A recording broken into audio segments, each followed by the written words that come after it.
ভালোবাসা এবং ভালো রাখা এ দুটো কিন্তু ভিন্ন বিষয়।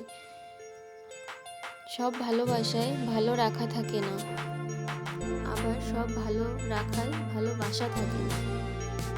একটু বুঝিয়ে বলি, ভালোবাসা হচ্ছে অন্তর্জগৎ আর ভালো রাখা হচ্ছে বহির্জগৎ। আপনি যখন কারো বাহ্যিক চাহিদা অভাব পরিপূরণ করে দেন, সেটা হচ্ছে ভালো রাখা। আবার ভালোবাসা হচ্ছে আপনি তার জন্য কতটা ভাবেন, তার জন্য কতটা কেয়ার করেন। সেজন্য যারা ভালোবাসা এবং ভালো রাখায় একটা ব্যালেন্স করতে পারে,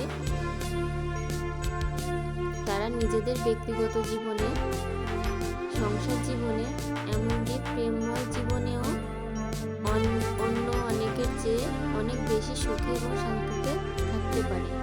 আপনিও চেষ্টা করবেন এই ভালোবাসা এবং ভালো রাখার মধ্যে ব্যালেন্স রাখতে।